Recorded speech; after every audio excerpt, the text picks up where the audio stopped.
Flight का कोई पैसा या बस का कोई पैसा वहाँ पे लिया गया आपसे? जी जी, किसी तरीके कोई पैसा या कोई टिकट कोई पैसा नहीं, सब फ्री ऑफ कॉस्ट था। फ्री ऑफ कॉस्ट कराया गवर्नमेंट ऑफ इंडिया ने? जी जी, सब कुछ फ्री ऑफ कॉस्ट था। वहाँ से आने के बाद हम लोग जब दिल्ली से बाहर निकलते हैं, वहाँ पे यूपी गवर्नमेंट योगी जी का बहुत बड़ा वो रहेगा, हम उनको थैंकफुल करना चाहेंगे। वहाँ से उनकी गाड़ी, प्राइवेट गाड़ी आती है, जिससे हम वहाँ पे यूपी पहुँच जाते हैं। वहाँ से हम लोग वहाँ पे रेस्ट करते हैं, थोड़ा खाना पीना होता है। उसके बाद वहाँ से 2-3 घंटे निकलने के बाद वो जो यूपी गवर्नमेंट थे, उनकी खुद की प्राइवेट गाड़ी हम लोग को यहाँ पे घर तक लाके पहुँचाती है। इस दौरान आपको खाना पीना, गाड़ी, सारी सुविधाएं फ्री में दी यूपी गवर्नमेंट ने, गवर्नमेंट ऑफ इंडिया ने? जी जी, सब कुछ एकदम फ्री था, सब कुछ अच्छे से।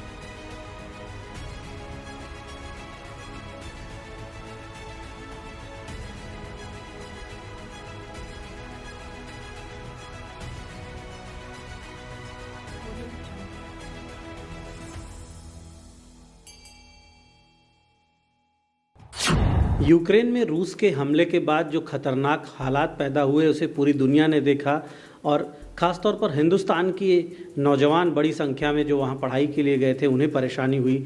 लेकिन भारत सरकार ने सावधानी से कदम उठाया और बड़ी संख्या में हमारे छात्र प्रतिदिन वहाँ से सुरक्षित निकाले जा रहे हैं। अभी भी नौजवान वहाँ फंसे हैं, लेकिन लगातार सरकार ये प्रयास कर रही है कि सब लोगों को वहाँ से सुरक्षित निकाला जा सके। अम्बेडकर नगर जनपद का औरंग नगर गाँव है ये, जिसे पहतीपुर भी कहते हैं, और यहाँ के एक युवा हैं अरमान अहमद, जो यूक्रेन में पेट्रोलियम एंड गैस इंजीनियरिंग की पढ़ाई करने के लिए गए थे। इनसे हम बात करते हैं और जानने की कोशिश करते हैं कि क्या वहाँ पर हालात थे और कैसे इनको सरकार से मदद मिली। अरमान, वहाँ पे क्या हालात थे, कैसे हालात बिगड़ने लगे? सर, वहाँ पे हालात सब कुछ ठीक थे, सब यूनिवर्सिटी सब कुछ सही चल रही थी। बट 24 को जब रशिया द्वारा अटैक होता है तो वहाँ पे उस टाइम सब कुछ एकदम हालात बिगड़ने लगे। वहाँ के लोग जो है अफरा तफरी मच गई, सब यूक्रेनियन जो लोकल लोग थे वो लोग अपना देश छोड़कर भागने लगे। और जो हम लोग तो इंडियन स्टूडेंट, क्योंकि वहाँ पे जो एयरपोर्ट थे सब कुछ उड़ा दिया गया, हमारे युवानों के भी और कीव के भी और खारकीव और ये टर्नोपिल सब जगह उड़ गए। तो हम लोग सोचे वहाँ पे अब क्या करेंगे। फिर हम लोग एम्बेसी से कांटेक्ट करते हैं, इंडियन गवर्नमेंट से अप्लाई करते हैं कि हम लोग के लिए कुछ स्पेशल किया जाए। फिर इंडियन गवर्नमेंट ने स्टेप अच्छा लेता है, उन्होंने वहाँ से एम्बेसी से बात करके हम लोग को वहाँ बॉर्डर क्रॉस करने के लिए कहते हैं, पोलैंड, हंगरी और रोमानिया की तरफ। तो सारे बच्चे यही सोचते हैं कि हम लोग यहाँ से किसी तरीके से निकला जाए। फिर हम लोग जो है एडवाइजरी का वेट करते हैं कि एम्बेसी क्या कहती है, उसके थ्रू हम लोग स्टेप लेंगे। बट उन्होंने वेट करने के लिए कहा, सब बच्चे पैनिक थे, क्योंकि पेरेंट्स भी पैनिक थे, घर वाले भी पैनिक थे। तो हम लोग वहाँ से निकल मतलब खुद बस करके अपने थ्रू वहाँ से प्राइवेट बस करके वहाँ पे बॉर्डर की तरफ जाते हैं सर। बॉर्डर क्रॉस करने के बाद क्या व्यवस्थाएं मिली सरकार की ओर से? सर, बॉर्डर क्रॉस करने के बाद सरकार की तरफ से एम्बेसी की गाड़ी आती है, बस आती है, जिसमें से 50 से 55 लोग बैठकर वहाँ पे जाते हैं रोमानिया पे। रोमानिया जाने के बाद वहाँ के मेयर और वहाँ की जो गवर्नमेंट थी वो और वहाँ के कुछ जो लोकल लोग रहते थे इंडियन, उन्होंने अपना 110% दिया। वहाँ पे किसी तरीका हर तरीके का हर कोई मतलब हर सभी तरीके की व्यवस्था थी वहाँ पे सर। बाद में जब आप फ़्लाइट आपको मिली और बस से आपको एयरपोर्ट तक ले गए तो उस समय सपोर्ट मिला सरकार का आपको? जी जी, वहाँ पे फिर से उसके बाद हम लोग वहाँ पे 1.5 दिन करीबन रुकते हैं। वहाँ पे 40 से 42 घंटे वहाँ पे रुकने के बाद जब एम्बेसी की बस आती है तो हम लोग का लिस्ट जारी होता है। फिर वहाँ पे एम्बेसी की बस के थ्रू हम लोग जाते हैं एयरपोर्ट पे, वहाँ पे सर फिर से लिस्ट जारी होती है। उसके बाद हम लोग का फ़्लाइट थी 27-11:30। तो फ्लाइट का कोई पैसा या बस का कोई पैसा वहाँ पे लिया गया आपसे? जी जी, किसी तरीके कोई पैसा या कोई टिकट कोई पैसा नहीं, सब फ्री ऑफ कॉस्ट था। फ्री ऑफ कॉस्ट कराया गवर्नमेंट ऑफ इंडिया ने? जी जी, सब कुछ फ्री ऑफ कॉस्ट था। वहाँ से आने के बाद हम लोग जब दिल्ली से बाहर निकलते हैं, वहाँ पे यूपी गवर्नमेंट योगी जी का बहुत बड़ा वो रहेगा, हम उनको थैंकफुल करना चाहेंगे। वहाँ से उनकी गाड़ी, प्राइवेट गाड़ी आती है, जिससे हम वहाँ पे यूपी पहुँच जाते हैं।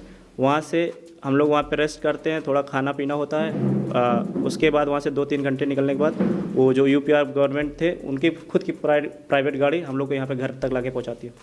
इस दौरान आपको खाना पीना, गाड़ी, सारी सुविधाएं फ्री में दी यूपी गवर्नमेंट ने, गवर्नमेंट ऑफ इंडिया ने? जी जी, सब कुछ एकदम फ्री था, सब कुछ अच्छे से था। तो बॉर्डर क्रॉस करने के बाद जिस तरह से आपको सुविधाएं मिली भारत सरकार के द्वारा, उत्तर प्रदेश सरकार के द्वारा, तो आप देश के प्रधानमंत्री और मुख्यमंत्री के लिए क्या कहेंगे? Sir, Indian government, prime minister Modi ji और योगी जी ने अपना 110% दिया, हम उनको थैंकफुल करना चाहते हैं। अल्हम्दुलिल्लाह हम लोग सब सेफली घर पहुँच गए, हम हमारे फ्रेंड। और जो वहाँ पे अभी फंसे हुए हैं, इंशाल्लाह हम लोग दुआ करेंगे, प्रे करेंगे यूक्रेन के लिए भी, क्योंकि यूक्रेन एक अच्छा देश है जिसमें हम लोग पढ़ते हैं, 3 साल बिताए हैं। हम उसके लिए भी प्रे करेंगे और सब बच्चों के लिए दुआ करेंगे जल्द से जल्द वापस आ जाए, हम वतन आ जाए। अच्छा, वहाँ क्या मंजर देखा आपने, किस तरह से अटैक्स हो रहे थे और सिविलियंस को भी निशाना बनाया जा रहा था?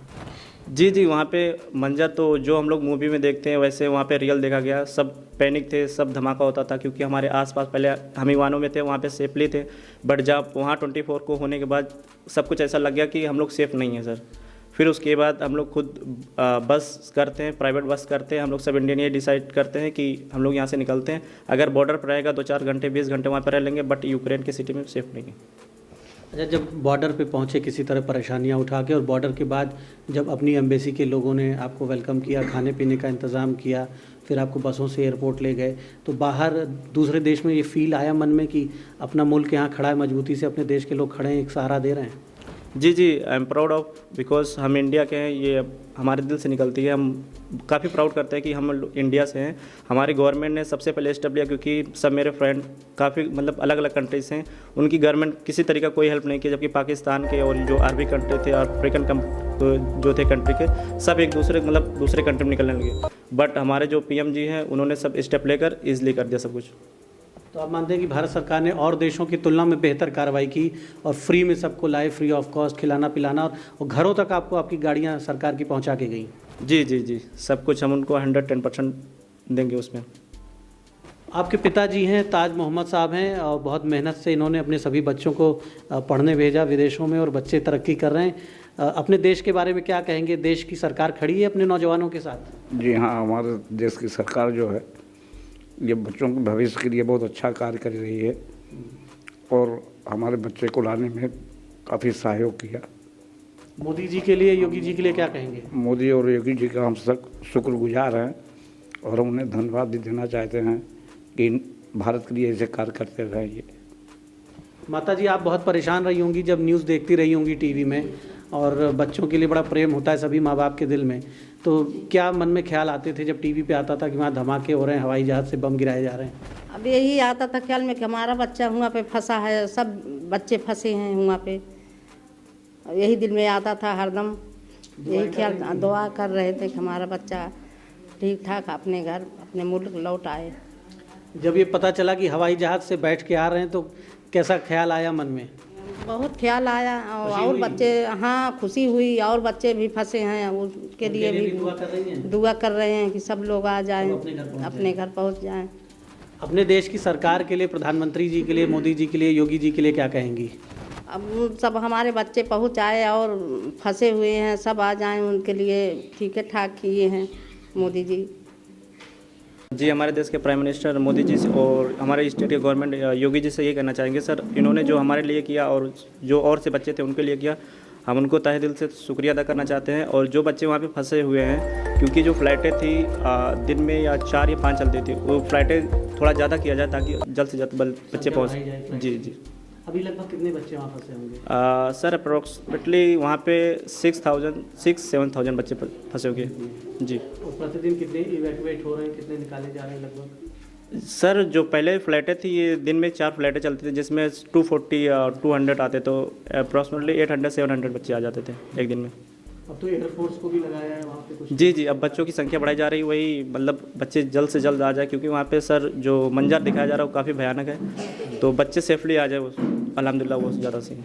इस परिवार ने बहुत तकलीफ़ें झेली जब इनके बेटे वहाँ पर फंसे थे, लेकिन जिस तरह से उस ख़तरनाक हालात में गवर्नमेंट ने एक प्रयास किया, किसी तरह लोग मुश्किलें झेल कर बॉर्डर पहुँचे, और बॉर्डर के बाद इन्हें गवर्नमेंट ऑफ इंडिया का पूरा सहयोग मिला। भारत सरकार की एम्बेसी ने सबके रहने खाने रुकने का इंतज़ाम किया, सबको बसेस से एयरपोर्ट ले गए, और एयरपोर्ट से सबको फ्री ऑफ कॉस्ट इंडिया तक लाए, और इंडिया तक ही नहीं, इनके गांव तक। यूपी गवर्नमेंट ने भी दिल्ली में यूपी भवन में बसें लगाई, गाड़ियां लगाई, और सब लोग निःशुल्क फ्री ऑफ कॉस्ट मान सम्मान के साथ, स्वाभिमान के साथ अपने घरों तक पहुँचे हैं। तो निश्चित तौर पर ये एक बड़ा संकट है, और पूरी दुनिया में जहाँ भी लोग रह रहे हैं, इस तरह के हालात कहीं भी पैदा हों, उसके पहले वहाँ से नागरिकों को निकालने की व्यवस्था होनी चाहिए, और फिलहाल कहीं युद्ध ना हो, सबसे बेहतर तो यही रहेगा। लेकिन इस परिवार ने जो तकलीफ़ें झेली हैं, और उसके बाद सरकार ने जब सहयोग किया, तो इनके ज़ख्मों पर मरहम लगा है। अभी भी हमारे देश के लोग वहाँ पर फंसे हैं। बेहतर होगा कि सभी लोगों को जल्द से जल्द निकालने का इंतज़ाम किया जाए, जिससे लोग सुरक्षित रह सकें। द इंडियन ओपिनियन के लिए अम्बेडकर नगर के पहतीपुर गांव से दीपक मिश्रा।